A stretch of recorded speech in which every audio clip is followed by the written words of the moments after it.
Hey friend, do you have locks? Maybe you're just starting your lock journey, or you've had locks for a couple of months and you're trying to avoid some crazy things that happen in your lock journey. Because you saw your other friend that did that really wild thing to their hair, and then you looking at them like, I ain't taking none of your advice. But you are trying to make sure that your lock care, your lock maintenance, and your future self knows that you're not going to make certain mistakes in your lock journey. And you want to know more about correct lock care, lock maintenance, and just some tips to help avoid misinterpretation of what your hair is doing somewhere down the line, so you can have the happiest, healthiest lock journey that you can possibly have. Then yeah, you're in the right place. And trust me, I've made some mistakes too, especially in the last 5.5 years that I've had my lock. So let's talk about it. Hey, my name is Lauren, and on this channel, I like to talk about lock tips and maintenance tricks with an emphasis on semi-freeform locks. If you like that, feel free to stick around. So the first mistake to avoid, which I've also made, is looking at somebody else's locks and being like, hey, that's cool. I want my hair to look exactly like that. I get it. We all get inspiration from other people. And it's cool to look through different Pinterest boards and different Instagram profiles. Or maybe you're on this video right now and you're like, yeah, I just said the same thing about her locks. It's fine, you know? I think it's only natural that that's one of the first things that you do when you want to start your lock journey, before you have even went to a loctician or put some 2-strand twists or coils in your head. Then you start to compare a little bit. It's just the art of comparison that takes away from the experience of having locks. In my opinion, in my experience of having locks, a lock journey is just that. It's a journey. It has ebbs and flows and twists and turns and things that we have to learn about our hair that we don't necessarily expect to learn, but we learn them anyway, because locks are one of the most, if not the most, natural way that our hair can be in its natural state. Avoid comparing your journey to others, and let's avoid wanting our hair to look exactly like someone else's hair. Even if we think we have the same hair type, texture, porosity, and the whatever the C, A, B, D, E, F, G as someone else, let's just allow our hair to do what it wants to do. Another mistake not to make is over oiling your scalp.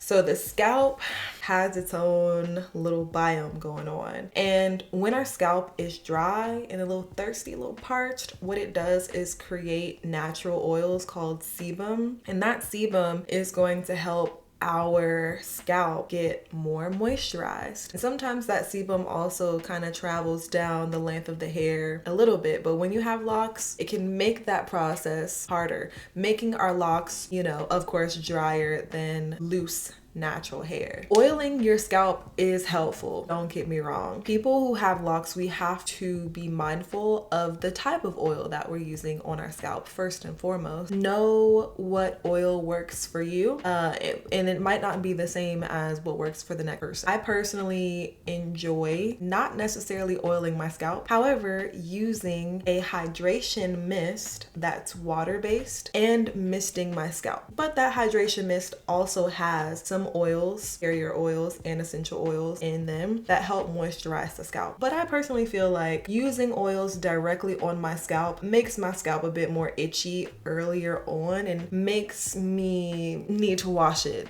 earlier than what I would want to wash it. So too much oils throughout the week can clog your pores on your scalp, if that's what they're called, and cause itchiness and scalp buildup and a little bit more flakes than what you'd probably like. So find a good frequency for you, maybe once or twice a week, and stick with it. Another mistake to not make during your lock journey is to use too much heat when you're styling your locks, or even just when you're drying your locks. If you go to a loctician, this might be difficult because maybe you go once a month or every 2 months, and every time you go to the loctician does your wash and retwist and or styling, and then you go to sit under the dryer. Why? Because they need that money and that time is money, and they gonna get you out of there. And sometimes locks take a long time to dry. If you're having a difficult time drying your locks, maybe opt for air drying, or not air drying, using a blow dryer on a non-heat setting at home. That way you can use less heat, and heat can cause damage and thinning of your locks because your locks become a lot more dry and brittle when you use heat regularly. So choose to not use heat by either maybe investing in another type of blow dryer or even hooded dryer. They're both great. And just using the non-heat setting and just the cool air setting.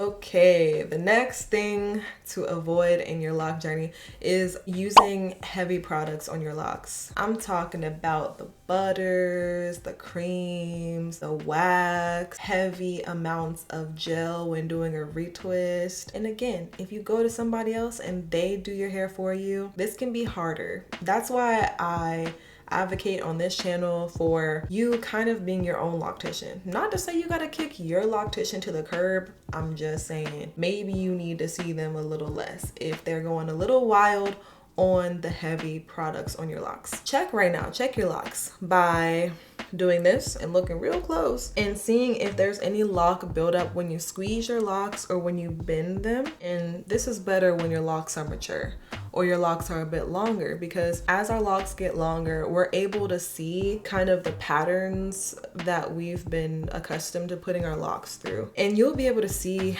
product buildup on your locks because product buildup and using these heavy products also attracts a lot of lint to your locks. Let me show you my locks close up and show you exactly what I'm talking about. On my locks, I only really use one product to moisturize. I also don't retwist my locks, so I don't have to worry about using heavy, products like gel or like creams on my locks. Where's the lint, fam? You can't see it because it ain't there. One of the main things that cause product buildup is those heavy products. Then other things like more dirt and more lint get attached to our locks because that product buildup, even if you're steadily washing your hair on a regular basis, sometimes it just doesn't get clean enough. So then you end up having to do lock detoxes on the back end and yada, yada, yada. So you can prevent it on the front end by avoiding heavy products. Period. Okay, another mistake to avoid making in your lock journey is too much styling and or manipulation on your locks. If you like to do a different style every month, I get it, we want to be stylish, but hear me out. The more manipulation you put on your locks, especially toward the root, the more risk you put on your locks for having thinning in the future and breakage. I would say retwisting is safe generally. There's no harm in retwisting. The problem is when you over retwist. I'm talking like more than once a month, because when you do that, you're putting a lot of manipulation toward the hairs that are closest to your scalp, and doing it often can pull a lot at your scalp. To my previous point, if you retwist a lot, those products that you're using, if you're using them more often than you need to, it can contribute even more to that product buildup. Also, lock styles, if you're keeping them in too long, can inhibit your new growth from growing in more freely. Throughout the week, your locks expand and contract, especially if you're in the beginning phase of your lock journey, like within a year. So not manipulating or styling your hair too much allows your locks to breathe and to grow on their own. The next thing that you should avoid in your lock journey is something that is going to sound a little contradictory coming from me, but it is this: avoid semi-free-forming without having a well-rounded knowledge of your hair. And I would say this would sound contradictory for me because if you've been watching my channel for like a couple years, I've been semi-free-forming for almost all of my lock journey. And I would say semi-free-form is not for everyone. If you want to see a video on who semi-free-form is not for, watch this video right here. But in general, semi-free-forming is not great for everybody because for some hair types and textures, it's more difficult to have a healthy lock journey if you semi-freeform. What is semi-freeforming even? Oh, I assumed you knew, sorry. So for those who don't know, semi-free-forming is when you don't have a regular set maintenance routine. Basically, you're allowing your hair to form more freely in a shape that it wants to form. Usually that means going a long time in between each retwist if you are still retwisting. In a lot of cases, it means you don't retwist, but maybe you do another sort of maintenance to where your hair is still somewhat organized. If you have tried going a longer time in between your retwist and you've started to experience breakage, it's probably because your hair has already been trained to be retwisted at a certain frequency. We're always training our hair in some shape or form. So if your hair is trained to do one thing and then all of a sudden you stop doing it, your hair's gonna be like, whoa, what's going on? I don't know where to go. And the hairs that are growing in this new growth, it's gonna have a hard time getting its bearings because it's no longer in the same sections and it doesn't know how to act. So semi-free-forming, or specifically going from traditional locks to semi-freeform locks, can be difficult, but thankfully I have a lot of videos on it. So if you want to see how to do it correctly, you can see my semi-freeform locks playlist. But also your hair density, your hair type, even like how soft or coarse your hair is, and all of these other things can play a factor. Even your scalp health can play a factor as to whether or not semi-free-forming is healthy for your hair. So just know your hair before you make decisions like that. And another thing that you should avoid in your lock journey is a mistake that, a lot of people make, and it is relying on someone else to know and understand your hair more than you do. And this is really difficult because I think culturally we've been taught to rely on other people to dictate the best things for our hair, the best products for our hair, and put products on the market and go to beauty salons owned by other ethnicities that don't even have the same hair texture as us to get our own hair products. And now I think with more hair products that are from small businesses that I trust, and with more information out there on YouTube like I'm giving, we have a lot more access to educate ourselves about our own hair. But I think we have a lot more room to expand our knowledge about our hair.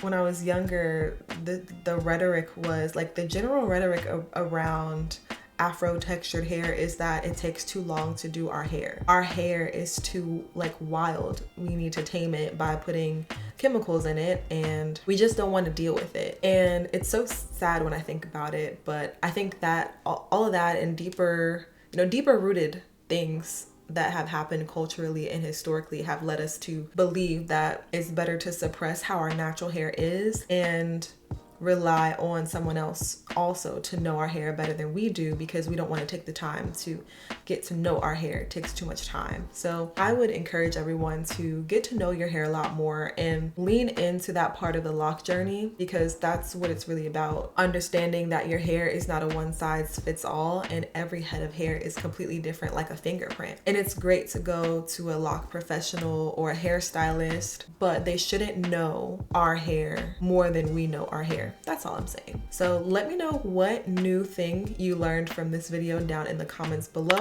and I hope to see you in the next video. What videos do you want to see from me next? I appreciate your love and support, and I'll see you in the next video. All right, y'all. Peace.